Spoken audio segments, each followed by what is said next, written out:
je suis Angèle, en fait je suis originaire de la Meuse, j'habite près de Verdun. Et j'étais partie, j'ai un peu vécu ailleurs et puis je suis revenue. Et quand je suis revenue vivre en Meuse, il y a un ami qui m'a dit bah, tiens, il se passe des choses là-haut à Bure, tu sais. Je dis oui, je sais, qui ne connaît pas le projet CIGEO en Meuse. Et ben voilà, ils vont planter des patates, vont squatter les, chemins, les champs de l'Andra, ça t'intéresse de venir.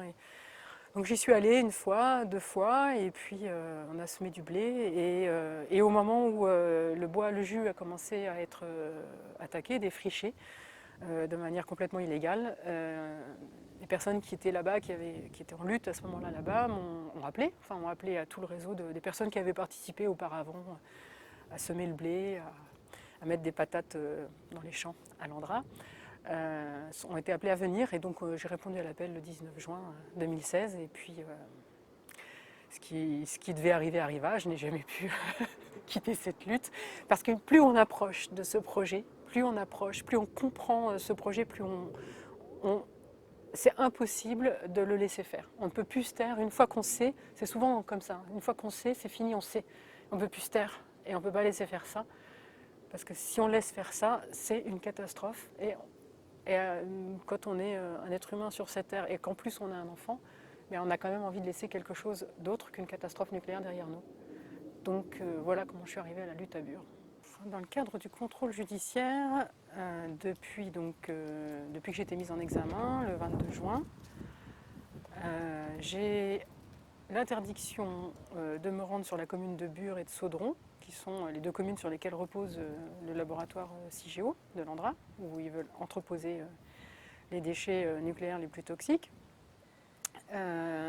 Et j'ai aussi l'interdiction de rentrer, alors le vrai terme c'est je dois m'abstenir de rentrer en relation avec plusieurs personnes.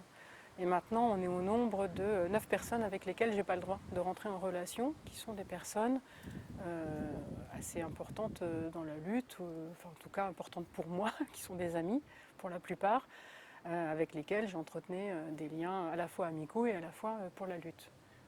Dans les associations, dans des groupes de travail. Voilà. Depuis le mois de juin, on ne sait pas ce qu'on a le droit de faire, dans quelle mesure on a le droit de faire, est-ce qu'on a le droit d'être sur le même trottoir. Alors petit à petit, on pose des questions à nos avocats. Effectivement, on a le droit d'être sur le même trottoir à partir du moment où on a une certaine distance entre nous, que bien sûr on ne se parle pas. C'est plus délicat d'être dans une pièce privée, même si c'est une conférence. Ça veut dire rentrer dans un local et qu'il n'y a personne qui peut vérifier vraiment qu'on n'est pas en train de parler, je ne sais pas moi, aux toilettes. Donc on pourrait très bien être pris en photo dans la même pièce et ensuite on pourrait très bien être supposé qu'on ait pu communiquer justement en allant aux toilettes. Ça on n'en sait rien. Donc c'est très difficile, il n'y a pas vraiment de limite, c'est un flou comme ça. Est-ce que quand on est sur des mailing lists globales, par exemple en tant qu'administratrice du réseau Sortir du nucléaire, je suis sur des listes mail comme ça où on communique, puisqu'on habite chacun aux quatre coins de la France, donc on communique essentiellement par mail au sein du conseil d'administration. Il y a une autre personne qui est dans ce conseil d'administration que je n'ai pas le droit de voir. Est-ce que j'ai le droit de communiquer sur cette liste mail? C'est des questions qui se posent en permanence en fait.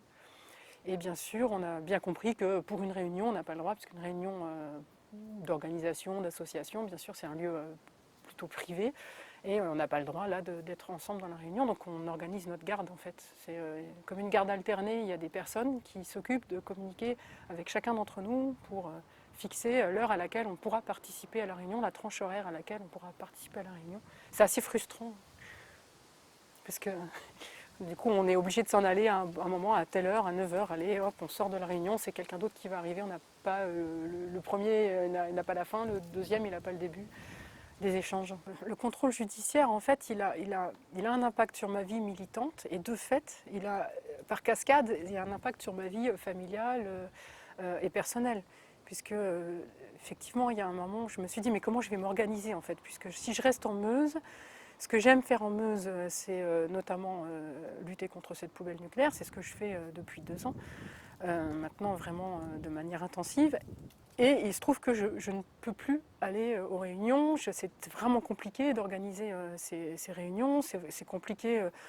Si on veut organiser le festival l'année prochaine, je ne peux pas non plus participer. Enfin, comment on va participer? On a un camarade de lutte qui est décédé il n'y a pas longtemps, et bien, je me suis demandé si je pouvais aller à l'enterrement et j'ai fait le choix de ne pas y aller puisque l'enterrement était dans la zone de Bure en plus et je savais qu'il y avait énormément de gendarmes, donc que ça allait forcément poser question, que même si effectivement on pouvait comprendre que lors de l'enterrement je n'allais pas m'amuser à aller parler de l'affaire avec mes co-inculpés, pour autant l'ambiance elle est tellement vicieuse contre nous, tout se retourne, tout est retourné en permanence contre nous, que je me suis dit bon, je n'y vais pas.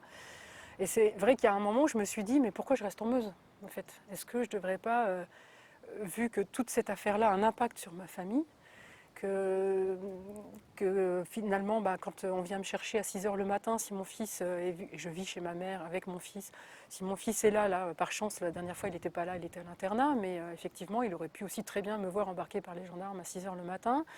De la même manière, les 2 perquisitions que j'ai subies, c'est ma mère qui les subit aussi, voilà, c'est pas évident à subir. Donc elle subit mon militantisme. Je m'étais dit, je vais partir. Je vais partir, je vais lâcher ma famille, je vais protéger ma famille de cette instruction. En fait. C'est le premier réflexe que j'ai eu, c'était ça en fait. Voilà. Donc je suis partie quand même pendant 2 mois, tout l'été sur les routes, puis il a quand même bien fallu que je rentre pour organiser la rentrée scolaire de mon fils. Et je suis rentrée, et là, effectivement, j'avais toujours dans cette idée, j'étais toujours dans l'idée de partir. Et puis pour l'instant, c'est pas facile parce que je vois que mon fils il a besoin de moi. Enfin, au quotidien, concrètement, depuis la rentrée, il n'y a pas une semaine où il n'y a pas un coup de téléphone, où j'ai finalement, même à 17 ans, un ado, ça a quand même besoin de nous. Et puis parce que j'ai ma vie ici. Alors il se trouve que du coup, au lieu de militer localement, je milite un peu plus sur le national. Je vais plus sur mon rôle d'administratrice du réseau sortir nucléaire que local. Mais voilà, c'est lourd. C'est lourd parce que mes camarades de lutte me manquent en fait.